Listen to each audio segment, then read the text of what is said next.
Assured has grown very, very quickly over the last few years. How did you get to where you are today, which is a very fast growing company? What's the background to that? What have been the key reasons for that growth? There's a certain amount of luck, I would suppose, going into that. But I think the reality is we've been through this before. So I come from a company called DS3 Data Vaulting that was partnered before with Simon. And so we did backup and DR for all through the 2000s. And then went on from there to Terramark and then Verizon. So we have deep experience doing this. And then, so when we came in and saw the technology, it was really, we knew the market space very well. We knew how to deliver the service very well. It was just learning the technology. And so after doing backup for so long, coming into the space was familiar. It's like putting on old clothes you haven't worn in a while. Stuart, from your point of view? I think Andrew summed it up really well. When you get the gang back together, it's almost like that rejuvenation of energy, of enthusiasm. We took a product that blew us away, and we're pessimistic technical people, right? We saw Rubrik, it blew both of us away. We turned around to each other and said, we have to do this, right? This has got to be done. We have to go and do. We were spending hours recovering servers, recovering infrastructure, recovering our customers' environments, and this technology came along and did it inside 30 seconds. And we were like, we're wasting our time doing what we're doing right now. And the company was born, and we've grown almost on the wave of Rubrik. Their rate of growth, their expansion plans, their vision has facilitated that growth. And has that growth and the technology, has it given you guys as CTOs an exciting opportunity to use it in ways that you want to, ways that you perhaps never thought you could? So I think 10 years ago, when we were doing the same job at different places with different technology, it was all about, can I recover my data? Is it going to be there? Customers would bring up, we need to recover some files, we need to recover a server. There would be that slight pause of breath because you were hoping that the backup would work last night, that the recovery was actually going to go through. Whereas now, it's not a case of, is it going to work? It's how quick how quick will it work? And I think that if you look at technology as a whole, the consumerization of technology, everybody wants everything yesterday. And our space is no different.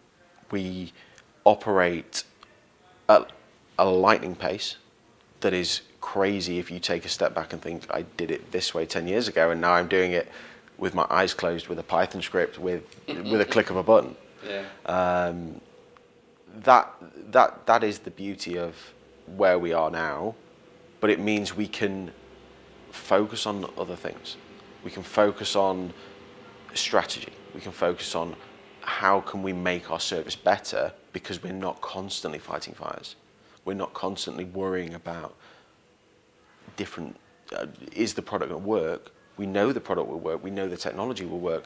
How can we then build on that as an organization? I think ransomware has been around for so long, but I'm certainly very aware of it being in people's consciousness much more. It's in the headlines much more. People understand it. They've seen some of the huge attacks and crimes that have happened. How do you see that currently, and how do you address that as a firm? So it's certainly changed in the last, even just in the last 2 years. I would say as recently as 2 years ago, a ransomware attack, if you were to go to local authorities, they'd nod their head and smile and say, we're really sorry that this has happened to you, but there's not really anything we can do about it. You know, call us again if the guy shows up. And now, because of the high profile attacks, and it's become much more up in the media and everything, when you get attacked, now the local law enforcement want to come, they want to see your server, insurance companies want to come, they want to look at what's happened, they want to do forensics on it.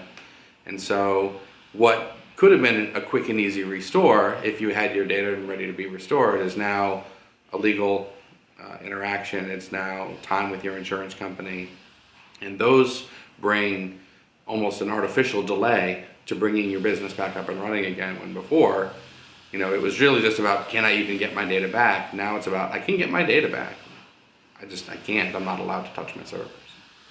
And people forget that, right? So a lot of people will assume that, oh yeah, we've got a good backup, we've got a recoverable position, but there's nothing to recover it to, because your environment is a crime scene.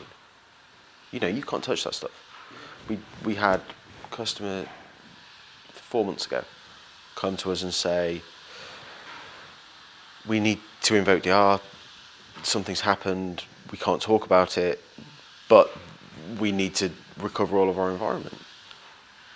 Can we not do it locally, or everything looks okay from our point of view? No, we can't touch any of our servers. So there's $3 million or pounds worth of kit sat there, embargoed. You can't touch it. And that's a business critical issue, isn't it? Correct, yeah.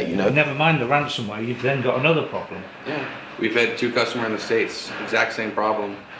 They get hit, can't touch anything. Their insurance company came in to call their servers.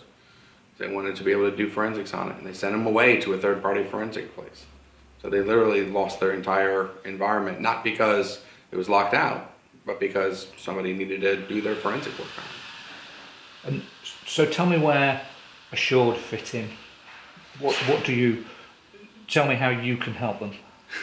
Sure, so we have kit in our data center, and we replicate a copy of the customer's data and information over to us. And then we drill bringing that data back on a regular basis. So again, it doesn't come down to can we get the data back, it comes back to when we bring it back, how do they use it? And so the kit in our environment is pre-configured for each customer. We know what their environment looks like. We've practiced doing drills with them before, and we have that process scripted out. So Stu was talking earlier about now we integrate things with Python scripts as opposed to tinkering it. So we've literally gone from the mechanic with the hood up inside the backup system trying to jiggle the handle just to get things to work, to pressing a button and the car drives to the store by itself and brings back the groceries and you don't have to do any work. And so we've gotten it down to a point where all we really need at that point is when the groceries show up, put them away. And so the customer servers come back, they're there and running, we just turn them on, make sure people can get to them, and bring business operations back up again. So Stuart, it's the difference between a business facing almost certain huge issues to continuity and actually just continuing as they were almost. Yeah, that's exactly right. So we go back to that point of we're now building on the foundations of a technology that works. So what we are able to do is assist the customer in, very often they will not know when they were hit, when they were attacked, when their last clean environment was. We can facilitate that process of, well, we think it was yesterday, but it could have been Tuesday, could have been Monday, could have been 6 months ago. We can recover all of those points of data to allow the customer and their third-party environment, their third-party vendors to analyze the environment as it was 6 months ago, as it was 2 days ago, as it was a week ago. And that really helps them in speeding up and identifying when they need to go back to. Before it was a 2, 3, 4 day process. Now it's a 30, 60 second process. And reducing that gap ultimately means the business can be back up and running quicker, which is what they want, what we want, what everybody wants to minimize the impact on their end users. We talked about ransomware and how you can recover data. What kind of tools do you have that enable you to detect it? So our OEM has some tools now that can compare backups from one day to the next and look at it for things like levels of encryption, how many files have changed, and how does that pattern compare to a normal day-to-day backup, and gives us an early warning as to what's going on inside the environment. And we've started using that tool as of about a year ago to start looking into and seeing what's happening in our customers' environments. And this led us to think, what else can we do to try to understand what's that inflection point? So instead of restoring 4, 5, 6 different copies of the customer data to know what day can we go back to that's safe, we can start looking at the metadata that we have and say, when did things start going to pot, so to speak? When did it start really hitting the fan, and how can we identify much easier when that bad actor was there, and what's the safe point to go back to? I think what's really interesting there is we spoke earlier about recovering entire environments because one thing's gone wrong. You're almost throwing the baby out with the bathwater because you're recovering hundreds of servers, hundreds of terabytes of data, when actually you could just restore or delete or find one small file and restore back to that. If you pick up that one small file has landed in your environment with the XDR functionality that we have, you don't have to do any of that. So we can now forensically examine servers in real time, pick up a known payload or a known file, and alert the customer that we've spotted this, very much like an antivirus or an EPP endpoint protection tool. We can now do that for their critical environments, their servers. If a payload is spotted or if malicious activities are happening within their environment, we can alert the customer. We can tell them exactly what's going on. They can forensically remediate exactly what's happened without having to go through the rigmarole of disaster recovery, recovering all of your data to another site. How do we then roll back that data? We make it as easy as possible, but if you can prevent that in the first place, surely that is a winner. So you're reducing stress, you're reducing the time invested in it. The general concerns that would surround something like this, you can ease them. Right, and we've done it in a way where it's different than normal endpoint security, right? So your normal environment, you've got your perimeter pretty locked down. You've got it's like in a junkyard. You've got your chain link fence that runs all around the junkyard. You've got cameras. You've got lights. You've got all these things to keep people out. Well, the XDR platform that we've started instituting with some of our customers is more like the junkyard dog wandering around, looking for the bad actor, and he can smell them, he can find them. And so the guy who's already gotten in and he's in the back and he's stealing an alternator out of a car, the junkyard dog's going to find him and chase him out. And so that's really how XDR sits, is inside the perimeter, wandering around, watching the stuff going between the servers, between the piles, and saying what's happening, what's going on real time, and lets us identify it and raise the alert and bark and say, here's a guy, he's not supposed to be here. And he can tell the difference between a guy who works there, who's just there in the afternoon, maybe working in an odd hour, versus someone who's actually doing something they shouldn't be doing. And so it's been a powerful tool for stopping things, not necessarily before they happen, but as they're happening. So we can limit the risk and cauterize the wound and then recover, just as Stu said, that point thing that needs to be recovered instead of having to bring the whole environment back. I like the image of you unleashing the junkyard dog. It's not quite as Yeah. But I suppose the technology you've got now, Stu, is enabling you to do things that perhaps you never thought you could do some years ago, and enabling you to give customers that level of reassurance that just gives them an awful lot of comfort in these very challenging times. Absolutely, and the landscape is so complex that an awful lot of CTOs, CIOs, CISOs, guys that look after IT companies, guys that look after servers, don't know about this stuff, right?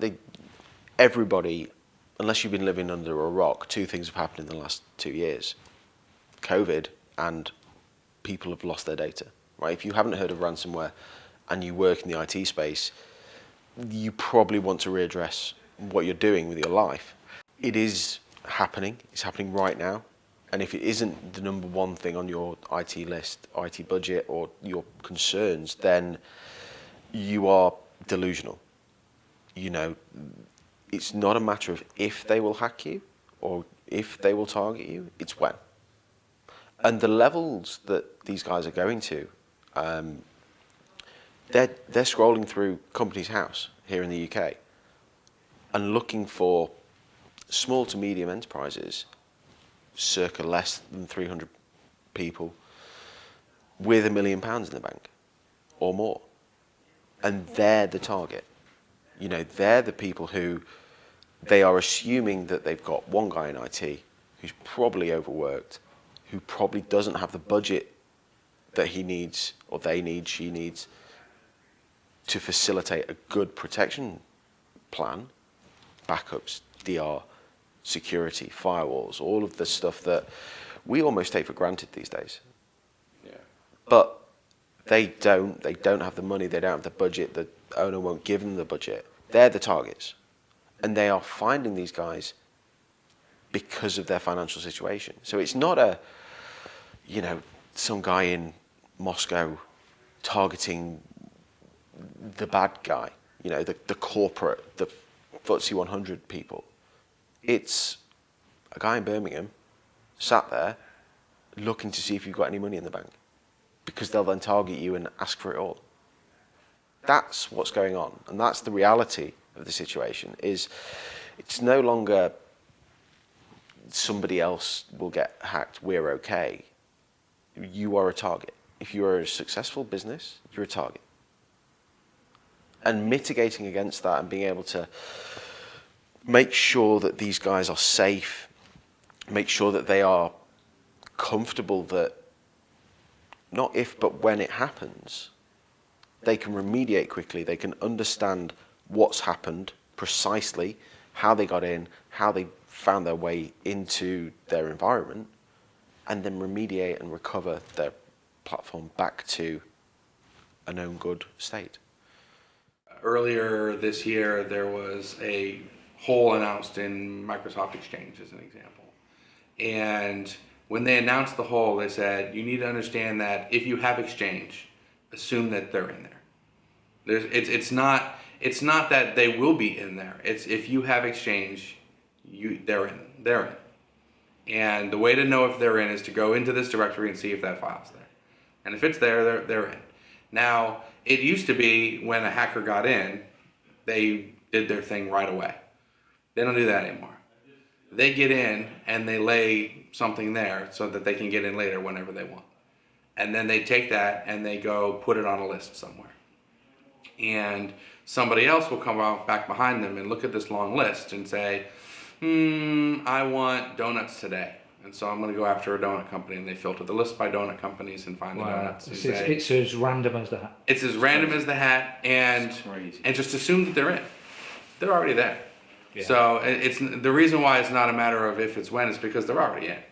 And so it's really about when they start doing the bad thing to be able to stop them. Well, the average dwell time is now almost a year. Is it? Yeah. Almost a year. So these guys were in at the start of COVID. Yeah. Right? They're already there. You don't know it. They are waiting for your backups to expire, your retention to expire. They're waiting for you to be in the most vulnerable place possible, because all of a sudden you recover last night, but you've recovered them still there. So if you've got a year's retention, or you're only keeping your backups for a year or for 6 months or 6 weeks, and you decide to recover all that data back, you're recovering the exploits, you're recovering that file, you're recovering the payload, and it just fires up again. So there's an awful lot of that going on, where they're not idiots, these guys. They're incredibly smart people. They use incredible technology. They use the best social engineering. It is an art form to watch them work. And if they applied themselves properly, they'd probably be much richer than they are through criminal activities. Right. But they're there. It's not a case of, like we've said it a number of times, it's not a case of if, it's when. Finally, Andrew, tell me, what are you looking forward to? There's a lot, I think, to look forward to, really. As we grow, it affords us the capital to put more resources after some of the things that Stu and I just kind of dreamed about when we first started the business. So a lot of the automation that we looked at and tools that we looked at that could find these things sooner, act on them faster, and do stuff while we sleep. So we can literally get some sleep while the world is figuring things out, all automatically in the background. We now finally starting to get the resources to act on those things. And so watching those things come to fruition, watching that stuff grow, and the more resources we get behind what we're doing, the more we can enact on those dreams. So I'm looking forward to what are we going to build tomorrow as we go forward. I think that's what's most exciting right now. Thanks. And Stu? I think that the thing that excites me every day is the pace of innovation, not only within the industry, but within the organization. So as we grow, as we hire smart guys, these guys are now coming to the fore with ideas. It's not beholden on me and Andrew to think of the new things, improving the service, improving how we do stuff. Hiring smart guys affords us the luxury of almost being able to go, have at it, guys. You know, go and figure stuff out. And that's a beautiful thing. To watch that unfold is, 2 years ago, this couldn't have happened because we were too busy, right? Things would have gone wrong, things would have broken, customers would be screaming. Now we can take 2 days to do strategy meetings. You can sit on a plane for 24 hours and end up in Germany. As the business grows, that can only get better. So I'm looking forward to seeing what our guys do. I'm looking forward to seeing where they take this business and how we can mold them into the direction we want to take it strategically. But watching them grow as people and watching the organization grow as an entity is the thing that excites me daily. Taking those ideas and letting them run with it and saying, go, tell us what you got and show us, and let's get on the ride. Well, we look forward to following that growth and success. Thank you very much. Thank you.